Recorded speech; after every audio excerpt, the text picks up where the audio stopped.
ఓర్ని తసారావుల బొడ్డు బాలేంటోడే బాబు వీడు. ఇంటి మొగుడికి ఎక్కువ, రంకు మొగుడికి తక్కువ అన్నట్టున్నాడు. నాకేం నచ్చలేదు, మనకేం అక్కర్లేదు. నాకు అసలు నచ్చలేదు. కట్టుకున్న మొగుడు పెళ్ళాన్ని బ్రోతల హౌస్ కు తీసుకెళ్ళడం ఎంత నీచం.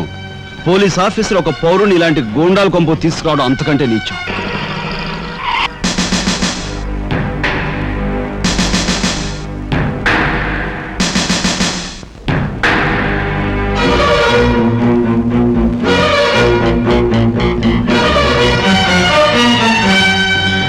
జీపెక్కు ఎందుకు ఎక్కాలి?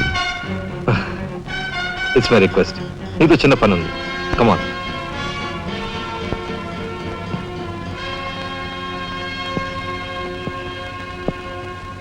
మీరు ఆడుకునే ఈ స్థలానికి నన్ను ఎందుకు రమ్మన్నట్టు? ఈ ఆటకి మన జీవితానికి చాలా దగ్గర సంబంధం ఉంది కాబట్టి. ఈ రెడ్ బాల్స్ ఉన్నాయి చూసావు, ఇవి మామూలు జనం అన్నమాట.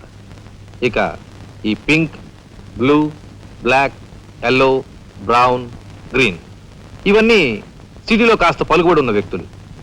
ఇకపోతే ఈ వైట్ బాల్ నేనన్నమాట. ఇందులో ఏ బాల్నైనా కదిలించే కెపాసిటీ, కావాలనుకున్న కార్నర్లోకి తోసేసే కెపాసిటీ ఈ తెల్ల బంతికి ఉందన్నమాట. అంటే నాకు.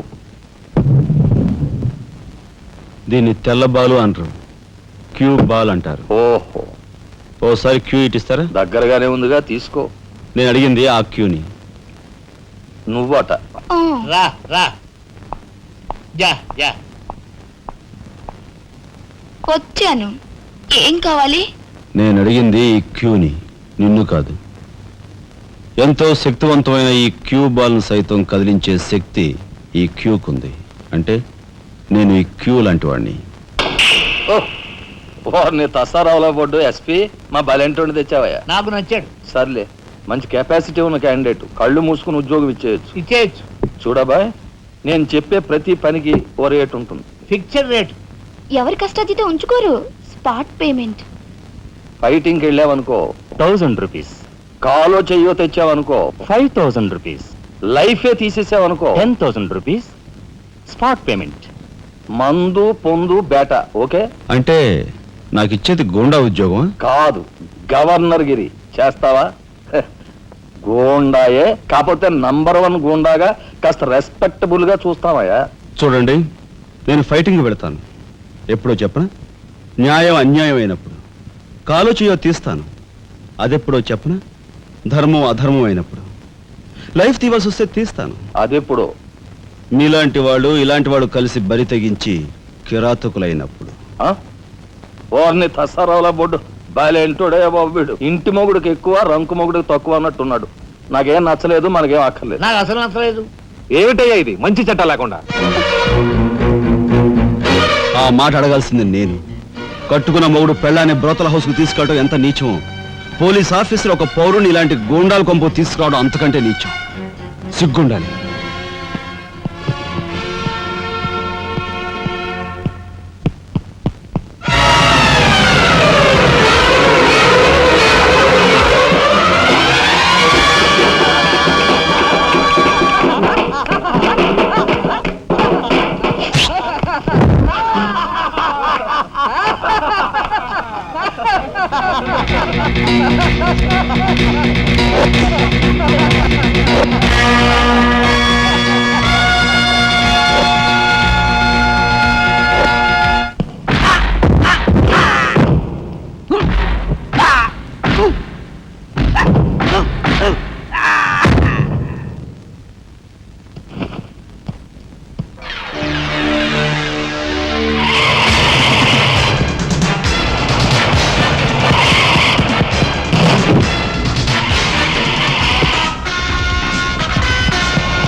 వస్తా నీ తస్సరవల బొడ్డు. అన్నయ్య, ఇక లాభం లేదు. పండేసేనా? చెయ్యి తెగిందని కత్తి పారేసుకుంటామా కనకాంబరం? వాడి కెపాసిటీ ఏమిటో కళ్ళారా చూశాం గనక వాడిని బ్రతిమాలో బామాలో బెల్లించో నెమ్మదిగా మన అండర్లోకి తెచ్చుకోవాలి. అంతేగాని ఖర్చు పెట్టేయకూడదు. నిజమే, అలాంటి కెపాసిటీ ఉన్నవాడిని ముసలి వాళ్ళైతే పెంచుకోవాలి, పడుచు వాళ్ళైతే ఉంచుకోవాలి. ఓసిని తస్సరవల లడ్డు మరి పెద్ద పెద్ద డైలాగులు చెప్పేస్తున్నావు. ఇంతకీ నీ కెపాసిటీ యాస్ట్రోకి ఎక్కువ, డస్ట్బిన్కి తక్కువ.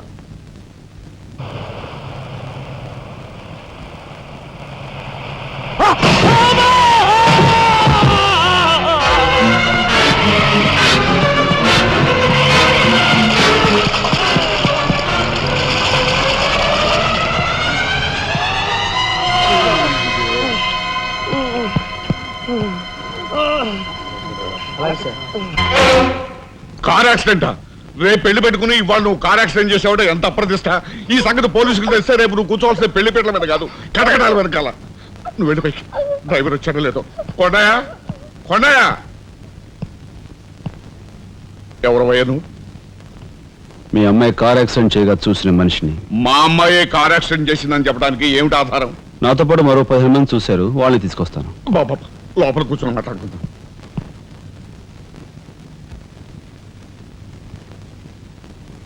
బాబు రేపే మా అమ్మాయి పెళ్లి. ఈ సంగతి నలుగురికి తెలిస్తే దాని పెళ్లి అయిపోయి మా ఇంటి పరువు పోవడమే కాకుండా బంగారం లాంటి దాని భవిష్యత్తు నాశనం అయిపోతుంది. అందుకని అందుకని ఈ కేసు నెత్తి మీద వేసుకునే మనిషి ఎవరైనా దొరుకుతాడేమోనని. దొరికితే చెయ్యన్నారు వాడిని ఎత్తినేసి వాడికి అన్యాయం చేద్దామనా? అన్యాయం చేయను బాబు, వాళ్ళు ఎంత అడిగినా ఇస్తాను. అంతేకాకుండా దెబ్బ తగిలే హాస్పిటల్లో ఉన్న పేషెంట్కి అయ్యే ఖర్చంతా నేను భరిస్తాను. నిర్లక్ష్యంగా కారు నడిపి ఓ మనిషి అవిటివాడైపోవటానికి కారకుడయ్యాడు కనుక కోణిదెల రాజారాం అనే ఈ ముద్దాయికి ఐపీసీ సెక్షన్ 348 క్రింద 6 నెలలు కఠిన కారాగార శిక్ష విధించటమైనది. సూపరింటెండెంట్ గారు పిలుస్తున్నారు.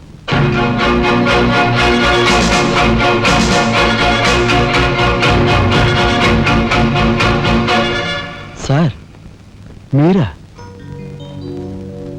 నా కూతుర్ని రక్షించుకోవడం కోసం నిన్ను జైలు పాలు చేసినందుకు నేనెంతో సిగ్గుపడుతున్నాను. నేనే త్యాగం చేసి జైలుకి రాలేదు సార్, మీ దగ్గర 25,000 పుచ్చుకున్నాను. నా బిడ్డ భవిష్యత్తును ఎలా కాపాడావో అంతకు మించి మీ అన్నగారి భవిష్యత్తును కాపాడినందుకు నిన్ను నేను ఖైదీలా చూడడం లేదు, నా గురువుగా చూస్తున్నాను. గురువుగారు. గురువుగారా? చిన్నవాణ్ణి, నన్ను మీరు. ఏ చిన్న పెద్ద ఏమీ లేదు, నేను ఆ నిర్ణయానికి వచ్చానంతే. పదండి గురుగారు. గురుగారు ఇదిగో తాళం చెప్పు. ఇదేంటి నాకిస్తారు? ఇది మీ ఇల్లు అని చెప్పాను కదా, మీ ఇంటి తాళం మీ దగ్గర ఉండక మరెవరి దగ్గర అయితే మాత్రం మీరేం మాట్లాడుకోండి. మీ కాబట్టి ఇస్తాను కానీ మరింటి ఎవరికైనా ఇస్తాను. ఇదిగో ఉంటుండే. నా ఖైదీ ఎక్కడ? మీ ఖైదా? ఎవరా ఖైదీ? ఖైదీ నంబర్ 786 యాక్సిడెంట్ చేసి వచ్చాడు చూడు, ఆ ఖైదీ. ఆ గురువు గారా? ఆ గురువు గారే. ఇంతకీ మీరు ఎవరు? నేను గురువిని. గురువునా? అంటే ఎలా చెప్పేది? నేను మీ గురువు గారి జీవిత ఖైదీ. అయ్య బాబాయ్, నమస్కారం అండి, రండి కూర్చోండి. What is this nuisance? ఎవరి అమ్మాయి? మన గురువు గారి వైపు గారు, గురువుని. నమస్కారం బాబాయ్ గారు. ఆశీర్వాదం అమ్మా. గురువు గారిని చూడాలొచ్చావా? అయితే గురుగారి దగ్గర స్వయంగా తీసుకెళ్తాను రామ్మా. జిందాబాద్ బాబాయ్ గారు. రామ్మా. పాపానికి జీవితాంతం నన్ను ఇలా చిత్రవధ చేయడమే కార్యక్రమంగా పెట్టావా? వెళ్ళు. గురుగారు గురుగారు ఏమిటండి ఇదంతాను? ఈ అమాయకురాల మీద ఇలా కేకలుస్తున్నారు ఏమిటండి? ఎవరు అమాయకురాలు? మీ భార్య గారండి. తానా? నా భార్య? మీకు మతిపోయిందా? చూడండి బాబాయ్ గారు, భారతదేశంలో భారతీయులు ఎక్కడైనా పరాయి మగాండు పట్టుకుని నా మొగుడు అంటుందా? తండ్రి లాంటి వారు మీ కూతుర్ని మీరనే న్యాయం చెప్పండి. అలాగేనమ్మా. All right. నేను తాళి కట్టిన ఇల్లాలే అయితే నేను కట్టిన తాళేది, నల్లపూసలేవి, కాలికి మెట్లేవి చూపించమనండి. కమాన్. కరెక్ట్. చూడమ్మా, ఒక్కసారి ఆయన అడిగినవన్నీ చూపించేసి నీ పాతివ్రత్యాన్ని నిరూపించమ్మా. బాబాయ్ గారు, పొద్దున బాత్రూమ్ స్నానం చేసినప్పుడు అవన్నీ మర్చిపోయి నీ బొంద మర్చిపోయావు. ఇదిగో చూడండి, మీ మీద ఒట్టేసి చెప్తాను, ఇది ఒట్టి దొంగ సరుకు. ఇక మీద ఈ జైలుకి నన్ను కలుసుకోవడానికి రకరకాల వేషాలతో రకరకాల భాషతో వస్తుంది. వచ్చి ఏడ్చి గీ పెట్టా సరే, మీరు దాన్ని అలో చేయొద్దు. మీ కూతుర్ని నన్ను సెంటిమెంట్ లో కొట్టాలని ప్రయత్నించుకో. లాఠీ చార్జ్ చేస్తాను, లేదంటే బాష్పాయి వదులుతాను. లాఠీ చార్జ్ చేస్తాను అంతే. పద, ఇక మాట్లాడకూడదు. పద.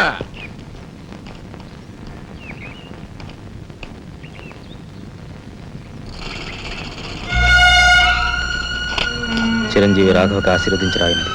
నా పేరు జగన్నాథరావు, జైలు సూపరింటెండెంట్గా పనిచేస్తున్నాను. మా అమ్మాయి కార్ యాక్సిడెంట్ చేస్తే నీ చదువు నిమిత్తం నీ తమ్ముడు ఆ నేరాన్ని తన మీద వేసుకుని ఈ 25,000 నీకు పంపమన్నాడు. ఈ విషయం ఎవరికీ తెలియజేయొద్దన్నాడు.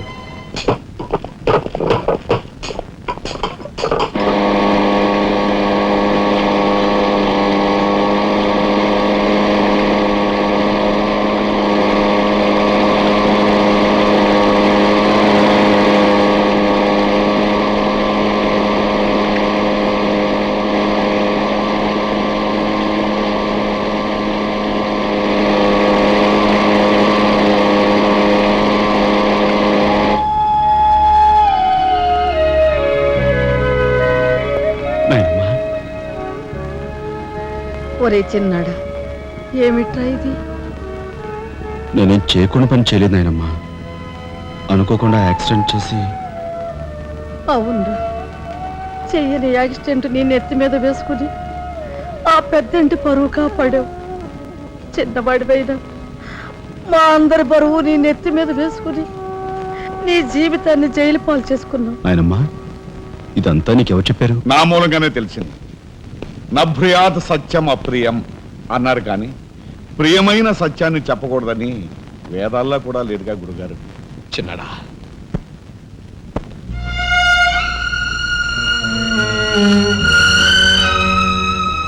తమ్ముడు, అందరికంటే చిన్నవాడువైనా ఎంతగా ఎదిగిపోయావురా. ఎలా ఉన్నారమ్మా? నువ్వా?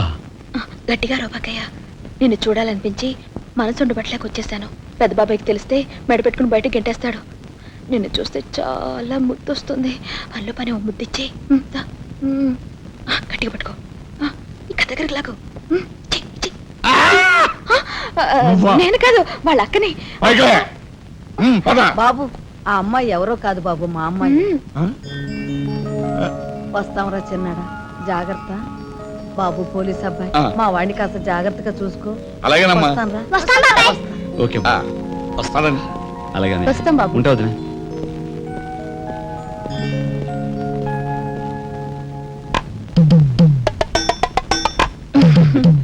ఏమిటి వాళ్ళతో వెళ్ళవా? ఇక్కడే ఉండిపోతావా? రఫ్ సరే